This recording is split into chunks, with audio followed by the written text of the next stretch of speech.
శ్రీ గురుభ్యో నమః.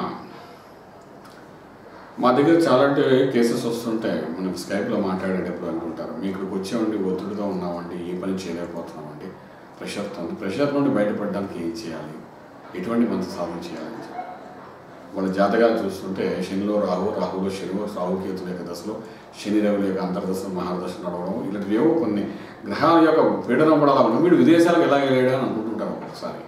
అంటే ఇప్పుడు ఇక్కడ పీడనం కాదు, అక్కడికి వెళ్ళిన పీడనం పొందాలండి. ఇంకా మరీ నరకం అని అడిగితే ఇక్కడ మానసిక ఒత్తిడి పంటూ ఒక స్నేహితుడో లేకపోతే అలా వెళ్ళి టీ కప్పు తాగేసి వచ్చి ప్రశాంతం పడుకున్న అమ్మ నాన్న ఓదార్చడం ఎదురు ఉంటుంది. అక్కడికి వెళ్తే అవి ఏమి ఉండవు. ఒంటరి పోతే ఒక్కడు గదిలో కూర్చొని బాధపడాలి. అది ఇంకా నాకు జైల్లో ఉన్నట్టే.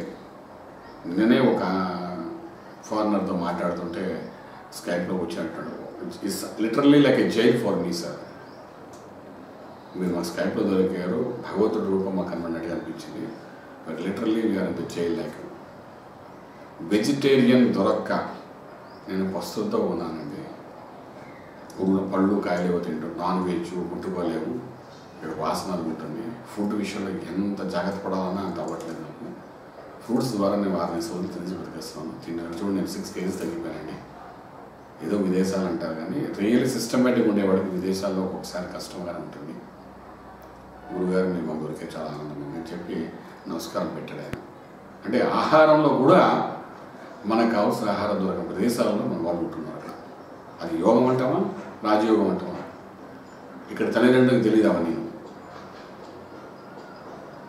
ఆ యోగం లేని ప్రదేశంలోకి వెళ్ళి ఇంకే రాజయోగం వెళ్తాడు. జ్యోతిష్యం ఏం చెప్తాను వాడికి అంతకంటే నరకం ఇంకోటి ఏం చెప్పండి. మనసుకు నచ్చిన పని ఏం చేసినా అది నరకంగానే కనిపిస్తుంది. ప్యాషన్ అండ్ ప్రొఫెషన్ ఒకటి అవ్వాలని కోరుకుంటాను కోసం. సో జ్యోతిష్యంలో వాళ్ళకున్న గ్రహాలను బట్టి ఆ వ్యక్తిని భారతదేశంలో ప్రశాంతం ఉన్న వాడిని తీసుకెళ్ళి ఆ మూల ఎక్కడ పడేస్తుంది విదేశాల్లో. ఫినిష్. నరకం అంతా చూస్తాడు. దశలు బాగోలే కాబట్టి తిరగదు. మళ్ళీ ఇండియాకి వచ్చేస్తాడు. చూసేవాడు వాడు విదేశాల్లో బ్రహ్మాండం ఉన్నాడు. దయచేసి శాస్త్రపరంగా యోగం ఉందా లేదా? యోగము అనేసరికి ధన ధాన్యాలతో పూర్వకాలంలో కూడా రత్న వ్యాపారం, మన సత్యనారాయణ స్వామి వ్రత కథలు వింటాం. మామగారు అల్లుడు కలిసి రత్నాల వ్యాపారాని కోసం వెళ్ళినట్టుగా ఓడలో వెళ్ళినట్టుగా చెప్తుంటారు. ఇది చిన్నప్పటి నుండి ఉంది. మనం పూర్వం త్రేతాయుగం ద్వాపరయుగం అన్ని యుగాల్లోని విదేశాలలో వెళ్ళడం, పడవలో ప్రయాణం చేయడం, రత్నాల వ్యాపారం చేసుకోవడం, అన్ని రకాల వ్యాపారం చేసుకోవడం ఉన్నది. రాజుల కాలంలో ఉన్నది. ఎందుకంటే ఆ సంస్కారాలు ఆ యొక్క మన ఆచారాలు మనకు ఉన్నాయి కాబట్టి విదేశాలు వెళ్ళి వ్యాపారం వెళ్ళి వస్తున్న వాళ్ళు చాలా ఉన్నాయి కాబట్టి ఇప్పుడు చదువుకోవడం వెళ్ళి రావచ్చు. కానీ యోగం లేనప్పుడు వెళ్ళడం అనేది అనవసరం. యోగాలు రాజయోగాలు మనం మాట్లాడుతున్నప్పుడు ఇవన్నీ వస్తాయి. I have so many people who went from here to abroad, died there and then. అది తిరిగి రావడం కూడా అవకాశం లేకుండా జరిగిన సంగతి ఎన్నో ఉన్నాయి. మాకు ఏమిటి జీవన విధానం? దుబాయ్కి వెళ్ళిన వాళ్ళు ఎక్కడెక్కడ ఉన్నారో మనకే తెలియదు. అక్కడ నుండి 1 సంవత్సరం తర్వాత తిరిగి వచ్చేసరికి 4 రకాల వస్తువులతో వస్తే మనం ఆనందపడిపోతారు. మళ్ళీ నెక్స్ట్ డే నుండి 50 పరిస్థితి నార్మలే. యోగము రావడం, యోగం నిలబెట్టుకోవడం వేరు. యోగాన్ని నిలబెట్టే ప్రయత్నం చేసేది జ్యోతిష్ శాస్త్రం.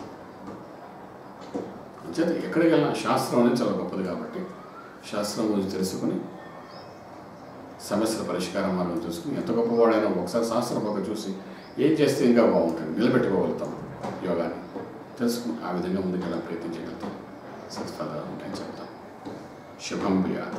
ఈ వివరాలకు సంప్రదించండి Shri Vedamata Gayatri Jyothishalayam, Brahmasri Mantha Suryanarayana Sharma, lake view apartment, 4th floor, Chitrapuri colony, Khajaguda, Delhi public school ప్రక్కన, నానక్రామ్గూడ, హైదరాబాద్ 5,08,000. Phone numbers 8855559147, 8855559148, 9963267500, 9396772133.